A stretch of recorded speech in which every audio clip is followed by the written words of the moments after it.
Welcome to Alex and Annie, the real women of vacation rentals. I'm Alex. And I'm Annie. And we are here today with a very, very special guest, Pete DiMaio from Travel Boom Marketing. And actually, Pete, we were on your show just a couple weeks ago. So this is a special episode where we're doing a switcheroo of podcasters. Pete, welcome to the show. Thank you so much. Yeah, we actually had a lot of great feedback from episode 213, where you guys were on our show. And I've been looking forward to it ever since then to get on your show and play the yin to your guys yang for hotel versus vacation rental marketing. We're trying to use this as an opportunity to show that everybody can work together, right? Come on, break down these silos. Exactly. Yeah. Now we were on Pete's show a few weeks ago, and we talked about the top 5 things that hotels can learn from vacation rentals. And so today, Pete is on to talk about the top 5 things that vacation rentals can learn from hotels. So really excited to dive into that. And Pete, before we get started, just give our audience some history on your impressive career. I know you've been in hospitality marketing for a long time now, but if you can just give us a little bit more information about what you've done in the past. Absolutely. So currently I'm VP of Travel Boom Marketing. So we do everything from pretty much anything under the sun as it relates to digital marketing for independent hoteliers. Mm-hmm. And our goal is really to help hoteliers who are battling finding their voice online and battling having an over reliance on OTAs to be able to kind of create their own path, own their guest, and succeed online. So that's what we do now. I've been in the hotel and travel space for over 20 years. Everything from, I worked the front desk for a very brief period of time, and on both the traditional side, the marketing side, and on the digital side where I've been lately. And we have hotels and clients across the country. So anything from small little boutique hotels to large several hundred room resorts. So it kind of gives me a good idea of what's happening with hoteliers today and kind of what some of the things that we can share with the vacation rental brothers that we've got. Very cool. So you've been in the industry for a long time. You are in Myrtle Beach. Myrtle Beach is a big vacation destination, lots of vacation rentals. So out of curiosity, you said you worked with independent hoteliers. Have you branched into vacation rentals, or is that something that you have holistically decided that's not where you want to go, or you just haven't had the inclination to go into that space? We really haven't broken into that space as of yet. We do have some of our larger clients who are management companies. They do have a very strong vacation rental presence. Typically, we're going to be working with independent hoteliers, and that really is our sweet spot. And as far as markets, do you work just in Myrtle Beach? But I think you work all over the country, because you've had some clients down in the Panhandle where I'm at, correctly? Oh, we're all over the world, right? Yeah. I mean, yeah. So we started out in Myrtle Beach for sure. And we had, I'd say a good portion of our clients are here in Myrtle, but over the past several years, as we've been growing the company, all that growth has been outside the area. So we have people from Yosemite in California to New Mexico to, up in the Northeast, down in Florida, kind of everywhere. Yeah. So do you get to go out and go get those clients? Do you get to see these great destinations, or do you have a sales team that's doing that for you? If it's a cool destination, I'm in that sales team for sure. No, I try to get around to every one of our clients. Absolutely. So I haven't made it out to Yosemite, but that's in the works now to get out there and check that out. But it's fun for me to be able to travel to a lot of our clients. Yeah. And I think hoteliers in general, or marketers, should I say, forget that the most important thing at any given destination is the guests who are staying at the property. And you miss that if you're just stuck, in my case, working from home right now or working from the office. You miss really what is that thing that pulls on your heartstrings to make you love the business that we're in. Yeah, absolutely. Absolutely. I know you've got a lot of clients here locally in Myrtle Beach, though, too, where you're headquartered at. And you're actually, Pete's office is just maybe 15 minutes from where I'm at in North Myrtle Beach. So we're basically neighbors here. Yep. But and your company has been very well known in the market for many, many years, and work with all the best properties that we have. And like you said, a lot of them are they are ran as, condo resort type properties, more towards the hotel side and how they're managed. But, the properties, a lot of them are individually owned by homeowners, and we still face a lot of the same things. And, at the end of the day, it's all accommodations. It's all properties that need maintenance and housekeeping and to be marketed. So Yeah. And honestly, that brings up a really interesting thing that we'll talk about later on as well, is when you have like a condo-tel type property, what happens to the units that are not on the hotel's rental management program? right. And I think we'll talk about that a little bit, because that can create some very unique challenges. Yeah, absolutely. Well, that's exciting, and we're super happy to have you on the show, Pete. Thank you so much. I guess let's just jump into it. Let's dive into the top 5 things. And now, so just so our audience knows, Annie and I do not know what they are yet. Pete has kept these as a secret, so we are very excited, just as I'm sure all of you are too, to find out this big secret list. Yeah. So number one thing that vacation rentals can learn from hoteliers is to convert over to being a hotel. And go to Travel Boom for all your marketing. Well, this is a great podcast. I'll talk to you guys later. Yeah, No. So actually, I've got 5 things that I think that I've seen over the 20 plus years I've been in the business, that we've got a little bit of a disconnect on the marketing sides. And the first one is, for a hotelier, the on-property experience is really what sells the stay to the guest. And I think that's something that vacation rental companies, particularly independent, or smaller companies, can learn, because a lot of times I'll see a vacation rental company really pushing the unit amenities, and basically what you get for your stay, to the expense of not talking about the amazing area, the ability or the amenities that are at the property, and everything that is kind of beyond the walls of the unit that the person is renting. Yeah. And I think that's a really important one not to miss, because I think hoteliers for a long time have known that the hotel is kind of the means to an end in terms of a vacation, and you want to push the things that the person is going to be able to do while on vacation versus just the property itself. Yeah, and I totally agree on that. And, for our properties that we have on our website, as well as our partners that we push out to Vrbo and Airbnb that are obviously vacation rental channels, we really encourage them to put pictures that aren't just of the unit. I mean, you want to see the outside of the building, you want to see, of course, all the amenities, but also some attraction pictures and what's nearby. I mean, really, the more pictures you can show in your listings and to get people excited about that on-property experience, like you said, the better. And I think vacation rental managers, for the most part, are probably hesitant if they are not doing that, because they don't control that experience. I mean, if we're not the HOA that is maintaining the property amenities, which most of us are not, then that can be a little bit sticky. But for the most part, I would say, when in doubt, you definitely want to be showing all the pictures to give that full experience. Yeah, and I think that the one thing that's come into play for vacation rental people to be able to kind of bridge that gap is working with companies like Explory, where they can create an experience within the market that doesn't necessarily have to be on the property. Because again, so many of these properties, especially the high-rise condos, they aren't necessarily built with a lot of amenities in them. And I know down here on a full capacity building in July, there's not a lot of room on the pool deck. So you want to make sure that people aren't just trying to stay at the property, at the pool. They see all the other things around there. But your point is absolutely spot on. They need to do more focusing on the amenities and the experience that they're going to have there, because that is a good chunk of the time that they're going to be in the market, especially if it rains. So you want to make sure that they know what to do. Yeah. Yeah. And the way I always look at it is, the moment the guest steps foot on the property is the moment that you, as a vacation renter or as a hotelier, is working on selling their next stay.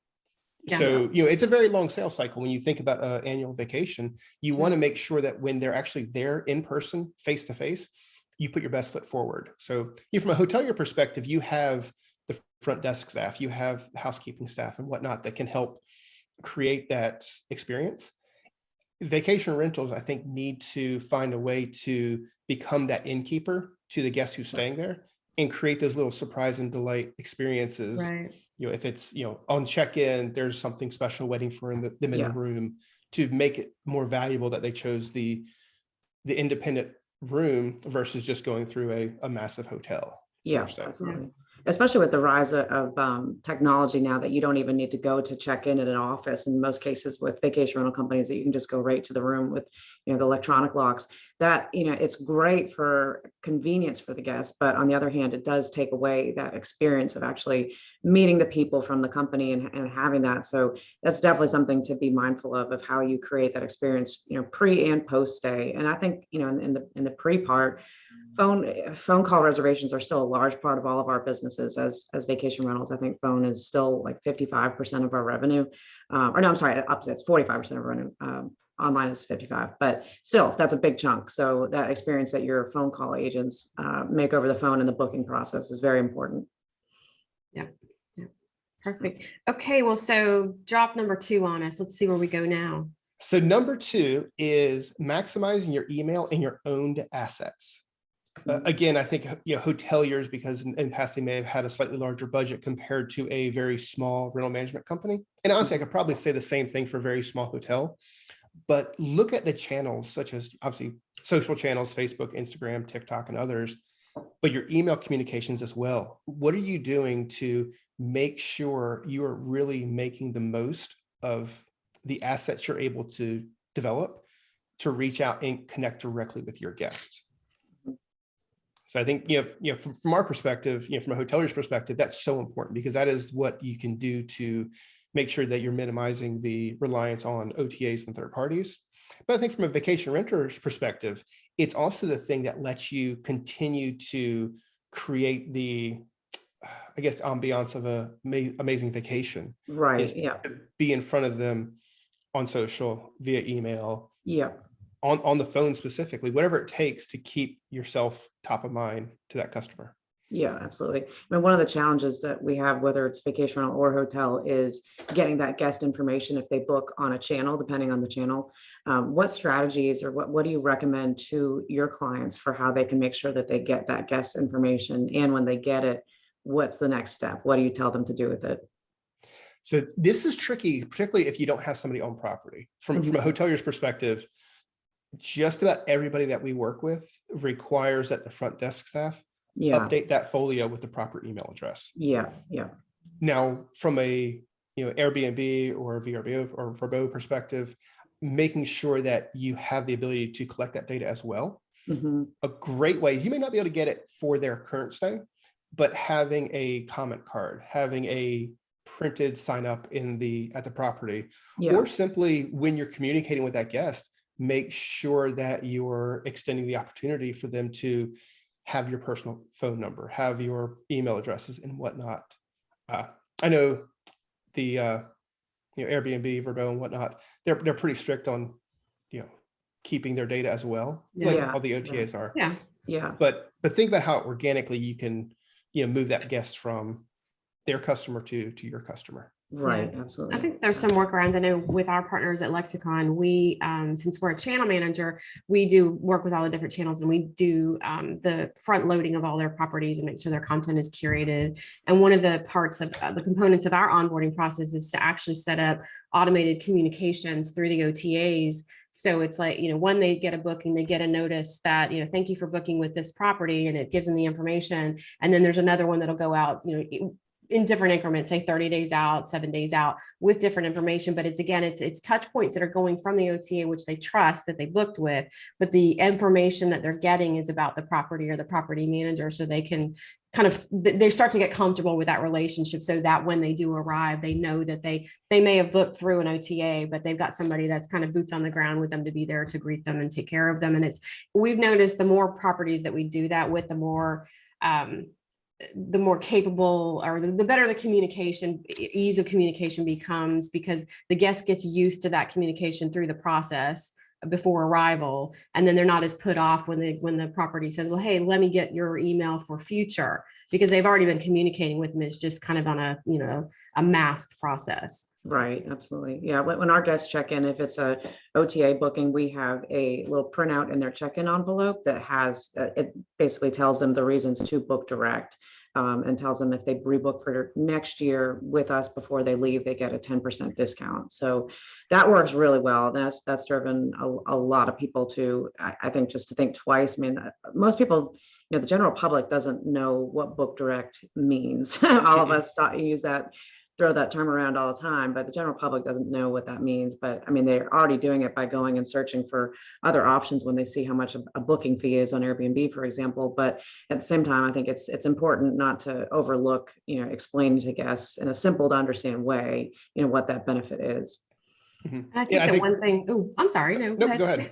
I was going to say, yesterday we interviewed Mark Simpson from Boostly. And one of the things, he focuses on is obviously the book direct, but we talked into the depth of book direct and what that really means. And one of the things that he said that was coming up pretty regularly was that and I believe this to be true, just in past experience, people think that there's so much labor involved in getting a book direct, when if you just set up processes and you set up kind of a format of how you're going to communicate to the guests, it's not as hard as it seems. And I would imagine from your perspective, from Travel Boom, you guys have sort of a template that you can give to somebody to say, these are maybe again, going back, the top 5 things that we're going to share, but things that they could do very simply that don't cost a lot of money and a lot of labor. Would that be true? Oh, absolutely. A perfect example of that is, I think if you try to manually do everything that you need to do to create that one-on-one relationship with a guest, you'll be working with one guest at a time. The reality is relying on your automations, and even the most basic email platform, look at MailChimp, they have some really cool automations and journeys that you can create in that platform now. By setting those up and putting the time in now, it's going to help you moving forward. Right. Because the other thing that we've learned from an email perspective is the vacation is really the most important part of a person's life. They look forward to it for months in advance. Right, yeah. And they can't get too much communication. If you look at the confirmation emails, you look at the pre-arrival emails, you look at a booking upgrade email, which is probably more specific to hotels, those have phenomenal open rates, that's so phenomenal true, click rates. Because it's like, I'm going on vacation and somebody from that destination's talking to me. Yeah. You want to know as much as possible. Yeah, exactly. You want it to go smoothly. I mean, it's as much information as they can provide, the better. Yeah.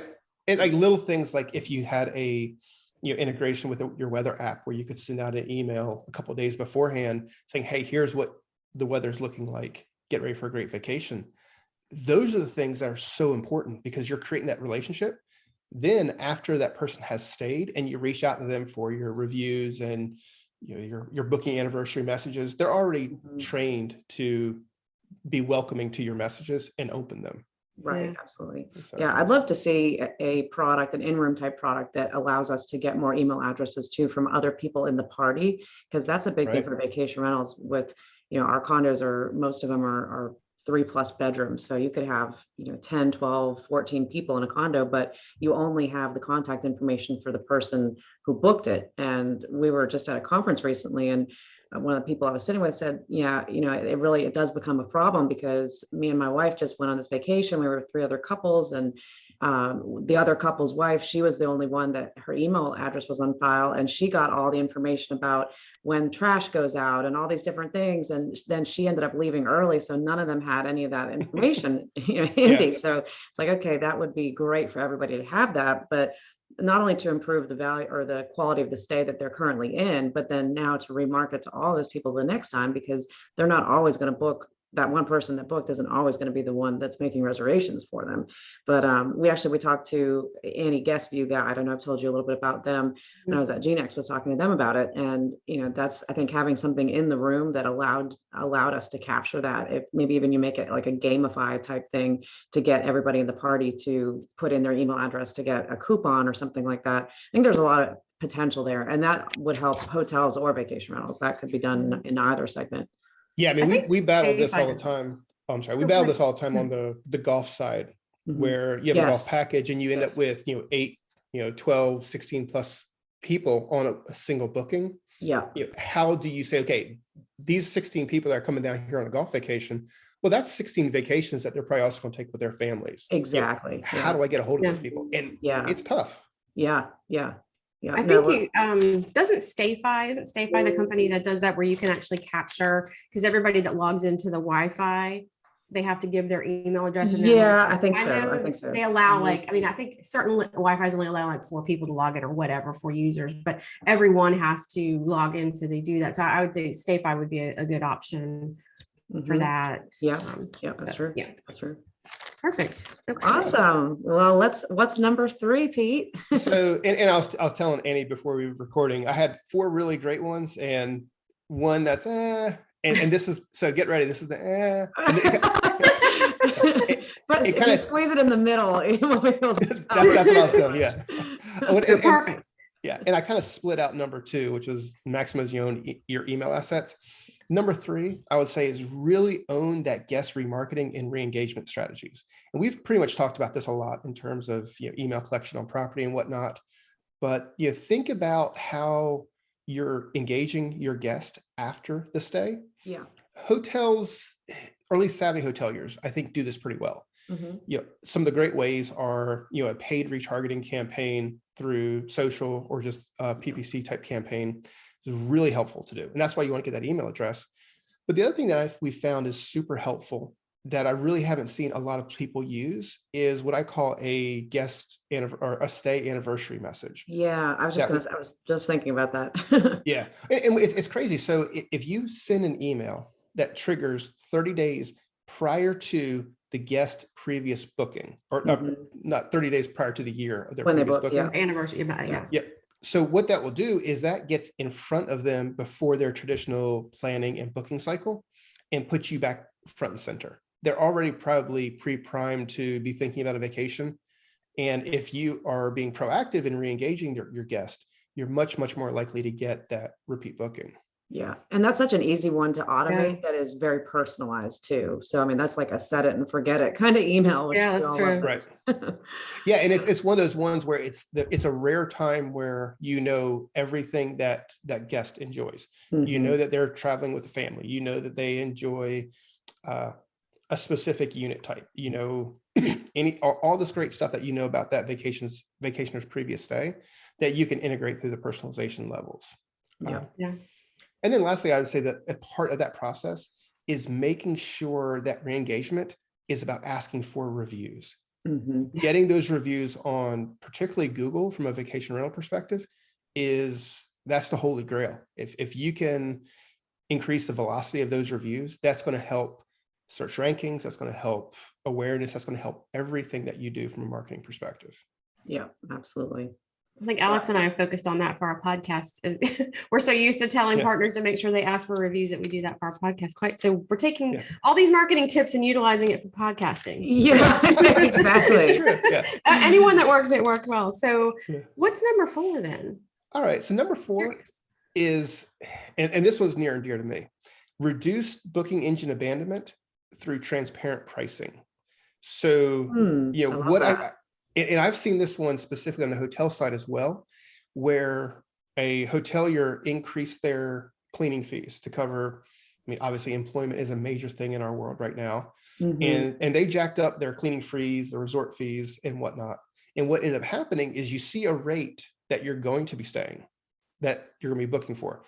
And then when you get to that scary checkout page, and now your taxes and fees increase the rate 30+% of what the booking was actually going to be. And now all of a sudden you've moved me from, one price point to an entirely different price point. Yeah. And you've scared me and you make me start to question, okay, look at all these hidden fees. What else do I not know? Right. Yeah. In that specific example, we saw conversion rate drop by nearly 50%. Wow. And to the point where we reached out and we said, hey, what's going on? We saw a drop in your conversion rate. And we kind of backtracked to, that was when these changes took place. Yeah. And now I see this a lot on the vacation rental side, just booking Airbnbs and Verbos on vacation is you're like, oh great, this one's only X dollars per night. And then you go through the process and there's a cleaning fee, there's this fee, there's this fee. You're like, oh well, it wasn't $100 a night, it was actually $190 a night. Yeah. And then you go right back to the beginning of that search process and start looking for different ones. Yeah, it really, in our website does this, full disclosure. So when you search on our site, it shows the as low as price per night, but that's the lowest night of that whole stay. So, that can Yeah. range vastly throughout the week. But it's almost like, I think about this sometimes. I don't know if we even need to show a price at that point. It could just be like $4 signs. Like it's either on the low end of it's very budget or it's luxury, because really that price that you see there doesn't help you figure out what the total amount is. Once you go through that process, you have to actually see that. But one thing I will say that makes that complicated for us is you have to look at in your market how your competition is doing it too, because that will happen sometimes. And with us, when we include departure cleaning and linens in our rate, some of our competition does not. So that's also another thing. But if one of your direct competitors is, and you're a market like ours, where we still compete against Vrbo and Airbnb, but definitely very much against our, nearby companies that are here, if they are not including the rate or the tax or the fees, or they don't include the linens or the maid service, that makes a big difference. And we try and make it very clear that when it shows the rate, it is saying that does include those, but you don't see the tax and fees until you get over onto the booking page. But it's tough. And I agree with you. I think transparency, I think it could be better, but it's like everybody has to do it at the same time in order to get people to compare apples to apples.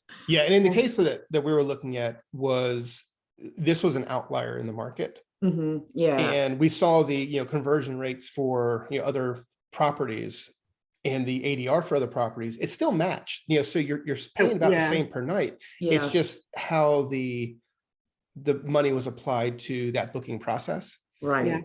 So what my recommendation would be is to test that. Can you pull back a little bit on your true ADR? And then move a little bit more into taxes and fees till you find that sweet spot. It's kind of that always be testing type mentality is, what is that proper mix? And that kind of gets to the rate management side, which is not my bag necessarily, but it's something to consider. I think it's a hard question to answer, just because there's no right or wrong way to do it. It's just like, what will convert in your market based on all the factors that are in play. And, just from a vacation rental perspective, COVID upended so many norms that were in play, but again, pricing, because all of a sudden the measures that people had to take for cleaning took cleaning to a level that had never been done before. So I was talking to somebody the other day, and they had a rate issue where they had rooms that were coming through at $88, $90 a night, but once all the fees and percentages were tacked on, it was $7,000. Oh my gosh. Yeah. So of course, their abandonment rate had to have been like, just completely skyrocketing. They had a rate issue, but I think, again, it's just even on the OTAs, it's really hard to manage, because from a channel management perspective, we hold everything in our system, and we have to load fees on those channels customized by the way that they're serving them up. Some of them are saying it's just one line item, all fees are together, so you see it quicker. And then other ones of them are like percentage fees are applied when taxes are applied. But so you go through like 3 processes, and it can go again from $200 a night to, by the time you're at the end of it, you're like $500 a night. So the shock is something that I think everybody is trying to get over, and there has to be transparency across the board. And I know, from a branded hotel perspective, they shouted at the OTAs for a long time to help them message some of the things that they were doing, because they were getting accused of hiding these fees when they weren't hidden. People just weren't reading them. But the problem is, when you're planning a vacation, you're not looking at the fine print. You're like, I want to go to the beach, or I want to go skiing, So it's a really, I think to me, this is like the biggest one that everybody needs to work on. It's just hard all the way around. Yeah, it's definitely not just a vacation rental problem. Hotels have a huge problem with this as well. And I really don't know what the right answer is, because a lot of it is also how those fees are applied. Where the actual booking itself is typically going to go to the homeowner, cleaning fees and whatnot are going to go to the vacation rental provider. So you have to make sure that you're covering your own needs there, so you can service the guest properly, but also take care of the homeowner in a vacation rental type perspective. Even beyond the fees within a market, if you have a vacation rental company who is yielding their rates and it is using rate software, and then you have a company who is not, who is still doing it the old fashioned way of they set the rates back in the fall of the previous year for the next year and they just leave them there, it leads for such vast differences in rates across the whole industry and the market. And, we definitely see a lot of that here. We still have a lot of companies that are doing it the old school way. And it's tough. I mean, I'm sure it's extremely confusing for the guest to understand, because if they're looking at comparing the units, they're the same size and they might be in the same building, but the price could be a difference of $1,000 or more depending on the week. So that's a tough thing. But I think obviously hotels are more experienced, and they've just got, I think, better tools overall because they've been doing it longer on the revenue management side. And that's not my forte specifically either, but I think that they're much more dialed in to, if they know their comp set is at a certain range, then they're very close to it. Whereas for our properties, it can really range quite a bit. Yeah. When you mentioned the rates for the year and set it and forget it, it reminded me of back in the old days, at least here in Myrtle Beach, where you'd have a brochure and they would print the rates for the entire year out. Right. Yeah. And those rates had to be done like in November before the year even began. And okay, I've set all my rates. Revenue manager, all done. Yeah, exactly. Isn't that crazy? And honestly, that was not that long ago. I mean, it wasn't. We still do our brochure, but we don't have rates in it anymore. It just says, daily and weekly prices available. Please go online. But I remember, oh my gosh, when I first started at Condo World doing that brochure, I would be given the rates, but then I still had to put all the pricing into these charts in order for our designer to do it. It was absolutely terrible. That was the worst time of the year. Because as soon as like February rolls around, you're like, I did it all wrong. Right. But they're out there. I would always have a typo, and then it's like one thing that somebody finds, like, oh shoot, it wasn't $700, $7,000. What do we do?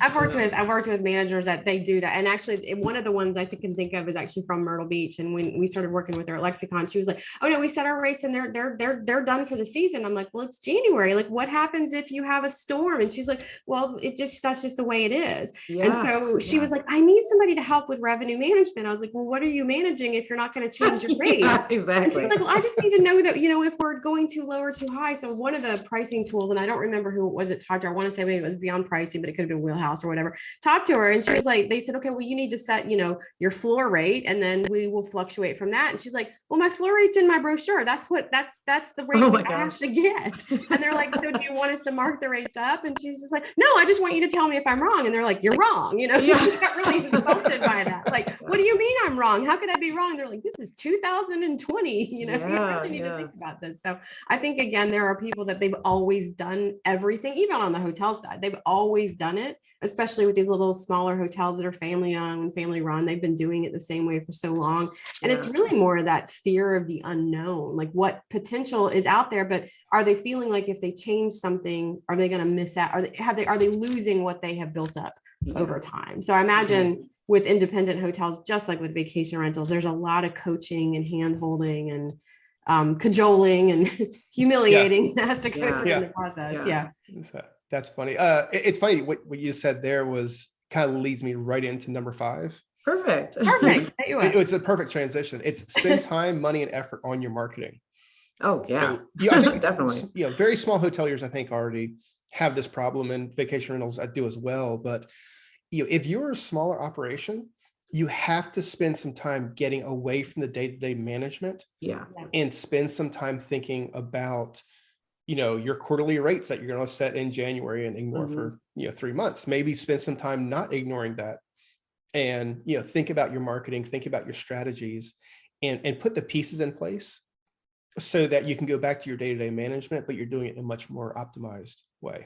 And it's the difference of working in the business versus on the business, right? And for a lot of small vacation rental companies, that's tough. If you are the director of operations and you don't have anybody in marketing, that's a tough thing. And a lot of what we see now, newer vacation rental companies, they are relying so much on Vrbo and Airbnb because that drives so much business to them. But it's like, this last point ties in a lot of the other points that you've brought up, that you've got to have that book direct strategy in place too. And even just adding one of the things that we've talked about today is going to get you further ahead. So you don't have to jump all in and have to have a massive plan to get started on this. Just doing a couple things right is going to move the needle. I would kind of add to that is because everyone's like, oh, it's too expensive. I don't have the time to, stop my management and focus on, my systems thinking. But I would challenge anyone listening to do one thing, and that is look at the total commissions and actual total costs of not doing it. Because those are kind of the hidden cost of, doing business. I'm paying this much to Airbnb, I'm paying this much to Vrbo or whomever it might be. What if you didn't have to spend that amount of money? Right. What would you spend that money on that would make your systems more effective? Yeah. And so. Yeah, and I think it comes down to what your company goals are too. I know for us at Condo World, we use the OTAs less than a lot of companies do, but that's been because we put significantly more resources into building our brand because of how we want to grow that into other different segments. But it's important to be thinking about that, because if you do want to grow your vacation rental company, you want to move into new markets or anything like that, you want to be making sure that you are emphasizing the brand and book direct, and using the OTAs to bring you that new business that fuels the whole funnel. Yeah. And I think a big part of it is, to your point, Pete, is that so many people don't do that analysis. It takes a while to do, but you really have to do that analysis to understand what your cost of acquisition of a reservation is. And so many people don't know that. They think in the, well, if I'm putting, a PPC out there and I'm spending X amount a month and I get so many reservations, that's my cost. Well, there's so many other factors in there. And sometimes, again, in larger markets like a Myrtle Beach or Panama City, you're competing against the OTAs and they've driven the cost of that up so high. You have to use all these other steps in the process in order to keep that cost down for you. But if you don't really know what you're spending, and not only from a time perspective, but just needing tools or whatever it is, you have to know what that cost actually is before you can make any determination on what the right direction to go is. Yeah. And I think if you're thinking about your KPIs appropriately, occupancy is not necessarily the KPI you want to look at. It's going to be more of a RevPAR or a profit per available room or whatever that might be. Focus on that. And if you have some, occupancy that goes unused, but you're more profitable overall, that tells you you're probably getting to the right mindset of, optimizing your entire process. Yeah. And I know for this year specifically, there's been more conversation about focusing on the overall revenue, not a balance of revenue in room nights or occupancy, because they don't have the staffing. And so the staffing is a huge problem. And so it's a matter of how do I raise my rates and maybe not take those lower rated reservations, but still maintain my revenue levels, not focusing on occupancy. I don't need to sell out every week. I don't need everybody to check out Saturday to Saturday. I mean, I think that really has changed a lot for vacation rentals, where hotels understood that it was okay that you didn't have to have everybody staying 7 nights. It was like, if they stayed 2, maybe they paid a little more than if they stayed 3, or, however it is. But I think, again, at the end of the day, it's just, you have to do what's right for your business. But if you don't understand the cost of doing business, it's really hard to make the right decisions. Yeah. That's kind of 6. That was a 6th item. Oh, see, I gave you the 6th one. 5.5-ish. Well, I wanted to ask you for a side item. So trends, what are you seeing in trends that you think that maybe vacation rentals could tap into that hotels either have adopted or are going to be doing over the next, 18, 24 months? That's a tough question, because I think everybody's a little bit in flux. We're seeing some hotels that are still having a lot of trouble with staffing, like you mentioned. Yeah. And they're trying to figure out, do they have the hotel or the resort open at 100% if they can handle that occupancy. But the other trend that I'm seeing is we're seeing bookings farther out than we have in the past. Yeah. I agree on that. Yeah, it's interesting.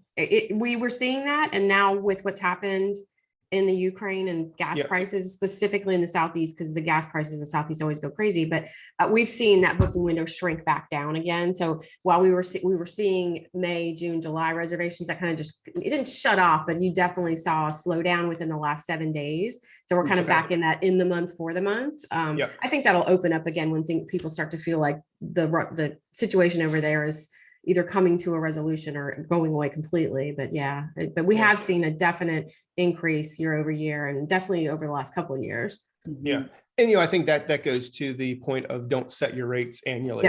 Right. Exactly. Because what we're seeing is we're in some places, July is, over half filled up at this point, Right. Yeah. which Yeah. for a Too lot of our quick. clients is way above where they want Way, to be. yeah. Yeah. So Way they get to above start that. really doing that yield management. It's okay, Yeah. where do I need to push my rate so that I am competitive with the market, but then also not leaving a lot of Yeah. money on the table? Yeah. Yeah. And I mean, it comes down to, you want your repeat guests, you want to incentivize them that they're going to get the better rate than a new guest, right? So Yeah. it's like Mhm. in the beginning of the year, we want to offer our biggest discounts, and then you work, if the price goes up closer to arrival. And I remember, Pete, going back, probably, I don't know, 8 years ago or so, when the properties in the Myrtle Beach market started doing that. And it was like, Mhm. it was a big shift, because it used to be kind of the opposite. But when they started doing that, we looked at it too, and we thought, okay, that actually makes a lot of sense. But that for vacation rentals, it was different, because we started out at the highest price of the year, and then it got down at the lowest when we got closer to arrival and we didn't have the rooms filled. But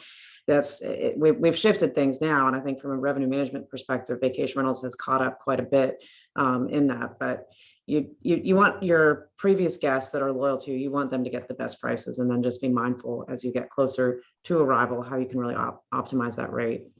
Yeah, we talked about this actually in one of our episodes about Black Friday and cyber Mhm. pricing, and really making sure that if you do say book early, you get the best rate, Yeah, that mean- becomes the limit. You it never is the give best them rate. a better Yeah. rate. Yeah. Yeah. And it's got to be, I think it'd be a lot harder from a vacation rental perspective, because empty rooms is a specific homeowner that's angry. Right. Right. Yes. Yeah. Yeah. Versus Yeah. in a hotelier is like, hey, just don't clean that room.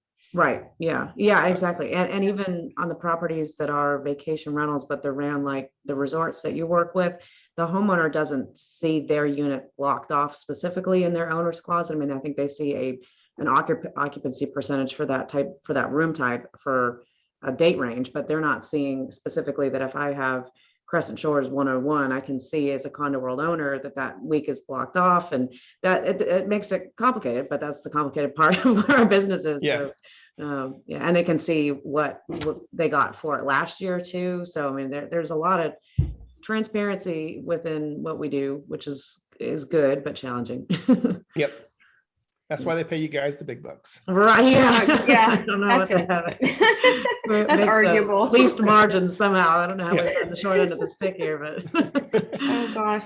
So we are actually at 40 minutes, and that's probably one of our longer interviews, because Pete, you're awesome and you're so much fun. And we're going to have you back to touch back on these and see if they've worked for any of our part. I'll implement them with my partners and see how it goes. But I love that. wanted to ask you if you could give yourself some advice of what today is 5 years ago and what you're going to see, what would you give? So I appreciate you saying these questions in advance, because this was a hard one for me. I had to think about this one for a little bit. Oh man, we should have just sprung it on you. Just I know, yeah. I'm glad you asked me one of the questions you sent me. No, so I guess my advice to myself would be to voice my concerns and speak the truth as soon as realistically possible. I love that. That's a good I've always answer. had issues where you kind of want to dance around the cold hard facts, and you want to appease others so you don't necessarily hurt their feelings. Yeah. But what I found is that really only hurts your credibility and the success of our clients. Yeah. And Yeah. I still have to kick myself every once in a while. I'll be like, okay, you're being too nice. You kind of need to say specifically what's on your mind, and you need to say Right. specifically what is the best course of action, and Yeah. then deal with the repercussions as they may, but at least you're being true to yourself and to the client's best interest. Yeah. No, you're right. In the end of the day, you need to be a trusted advisor for them, and they're going to continue to bring you back if you told them the hard truths. I mean, they have to know what's going to work and what isn't going to work. Yeah. So. And that's of all the things I think, looking back that I've messed up, it's, well, I don't know if we can, let me think about that. Those kind of Yeah. things. Yeah. When in the back of your mind, you're like, no, don't do Yeah. that. That's Like I don't want to do idea. it. We don't wanna do this. Don't be indecisive in front of a partner. Yeah, exactly. Yeah. Perfect. And I think that just, that goes to how important it is to build really good partnerships with your clients or your homeowners, whichever your clientele may be there, that, and then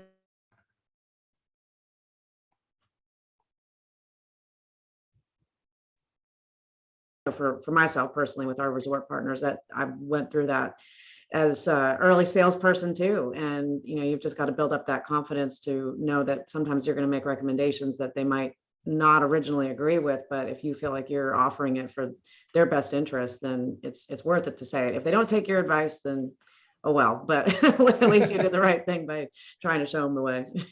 Yeah. Exactly. So I think the other question that Alex and I were dying to know is, what was your first job? Yeah. Wait, hold on. Was it singing? No, Karaoke? it was not singing. Oh, was it? Oh, Oh, I'm not so man, sure that's 'cause what it was. Yeah. For our audience that's listening, so you have to go and listen to Pete's podcast, the Travel Boom Marketing Podcast, because Pete does a song during each episode. I kind of want to make you do it, to be honest, but But I before- can only sing it for news items. We don't have any Oh. news items today. Oh man, okay. Well, you have to come back to do a news item then, but Yep. he's a great singer, so you have to tune in, not just for the hotel marketing news, but also an insights. It's a variety show. I like to think. Yeah, exactly. I love it. So my first job at 14, I got a job as a cart attendant at a local golf course. Ooh, fun. Wow. And the That's best awesome. part about that job, and this is going back to old school South Carolina, because my Mhm. family moved down here in the mid 80s. Yep. If you had a job, you could drive at 14. So Oh, I was Really? able to drive to work at 14 years old, which was a horrible, horrible idea. yeah. Oh my gosh.